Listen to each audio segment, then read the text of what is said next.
大家看那个蜂蜜好吃吗？是不是也想来上一口？前2天呢，有个朋友在买蜂蜜的时候问我说：“锦绣，你们家的蜂蜜有没有杀菌消毒呀？”其实刚看到这个问题的时候呢，我有点诧异，我就想说这个蜂蜜咋它还需要杀菌消毒呢？然后他就说，他在某主播直播的时候呀，听他说，他们家的蜂蜜都要经过杀菌消毒才能够灌装，然后就问我们家的有没有杀菌消毒。然后我就跑过去看了一下人家的直播，确实呢有好几个都说他们家的蜂蜜要经过杀菌消毒。然后首先我就觉得他们说的可能有点片面，会让更多的人可能都会有这种误解。所以这期视频呢，我就想跟大家来好好的说一下，蜂蜜它到底需不需要杀菌消毒？其实去年冬天的时候呢，我们在我们的工厂进行了很多次的直播，设备机器都让大家看了一下，大家并没有看到消毒机。那为啥咱们的蜂蜜不需要经过杀菌消毒呢？这里咱们先要跟大家说一下，真正的好蜂蜜是不需要经过杀菌消毒的。你们看，这个呢就是我们蜂场拿的一个蜂巢板，像这块它已经封口了、封盖了。这些封盖的蜜的话呢，我们就叫它成熟蜜。蜂蜜都是成熟蜜。这个封盖以后的这个蜂蜜呢，它就叫成熟蜜。这种天然的成熟蜜呢，它里边呀主要是葡萄糖和果糖，是糖的非常高浓度的这种溶液，里边呢有非常强的渗透压，像细菌和微生物进来之后呢，都会脱水而死。另外一个的话呢，大家来看，这种蜂蜜呢，它是酸性溶液，它的 pH 值呢是3.2到4.5。那适合微生物和细菌生长的这个 pH 值呢是7.2到7.4。在这样的弱酸环境下，很多的细菌和微生物呢都是没有办法生存的。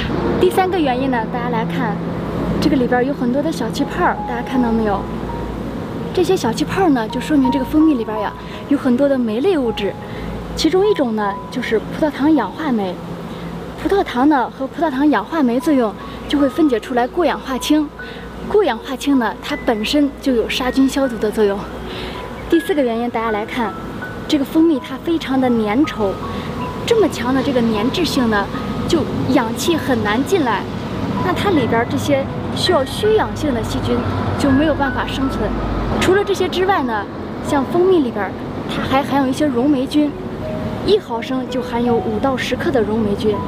那这样子的话呢，它也起到一定的杀菌消毒的作用。还有一个原因呢，就是这个成熟蜜里边呀，它含有一些像类黄酮、多酚化合物等一些有抑菌作用的挥发性物质。所以以上这几个原因呢，就说明这个成熟蜜它是不需要杀菌消毒的。那为啥还有很多商家说他们的蜂蜜需要杀菌消毒呢？其实这里所说的呀，就是水蜜。大家看，你像这边的话呢，就是还没有封盖的，小蜜蜂呢采了花蜜之后会放到这个蜂房里边。像这个呢是经过7天左右自然酿造，放到蜂房之后呢，它会用挥动翅膀把里边的水分挥发出来。另外呢，还会注入一些活性物质、活性酶，这个就是成熟蜜。你像水蜜的话，1到2天就可以灌满，就可以打蜜了。水蜜的话呢，它的成本比较低，时间比较短，采购商来说利润比较高。但是水蜜的话，它的含水量非常高，它就容易坏，它的活性物质也非常的少。像采购商如果把这些水蜜采购回去之后呢，它为了怕坏、怕酸，就需要经过杀菌消毒。但是呢，杀菌消毒还不能够解决真正的问题，所以这个时候呢，他们就会模拟小蜜蜂用高温去经过浓缩。浓缩以后，虽然它的含水量降低了，但是呢，它已经把里边最主要的活性物质给破坏掉了。其实呢，消毒杀菌它们都是一体的。这个咋说呢？其实我也去看过很多大型的这种蜂蜜灌装工厂，进去之后呢，其实大家也可以去看一下。进去之后就能够看到一个非常大的一个大圆筒，上面写着消毒机。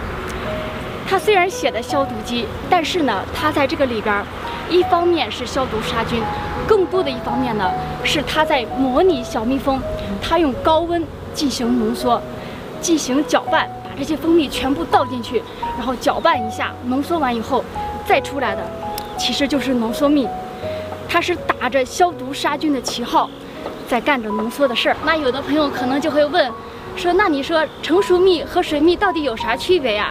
人家经过杀菌消毒，不是也能保存那么长时间吗？其实不是这个样子的。成熟蜜的话呢，它是小蜜蜂经过7天左右自然酿造，所以它的口感更好，营养价值更高，活性酶非常的丰富，它不需要经过杀菌消毒就可以保存很长时间。水蜜的话呢，它经过这样的杀菌消毒浓缩完之后，虽然也能保存很长时间，但是呢，它在浓缩的过程中会破坏蜂蜜里边最有营养的东西，也就是活性酶，而且它的口感不像咱们的成熟蜜一样，口感来自于大自然一样非常的新鲜，它的口感呢也没有成熟蜜好吃。如果大家想喝杀菌消毒的蜂蜜，不好意思，锦绣这儿没有，并且呢，我承诺我这一辈子都不会对蜂蜜进行消毒杀菌。但是呢，如果大家想喝来自于大自然的天然的蜂蜜，可以来咱们店铺，咱们店铺所有的蜂蜜都是不经过任何的加工，不经过任何的浓缩，来自于大自然的自然的成熟的蜂蜜。我一定会尽我最大的能力，就是把真正的来自于自然我们打出来的小蜜蜂吃啥咱吃啥，打的最好的蜂蜜带给大家。也非常的感谢大家一直以来对锦绣的信任和支持。我们这2天呢就在蜂场，我们的槐花蜜马上就要打蜜了。槐花蜜是4大名蜜之首，也是我们陕北特产。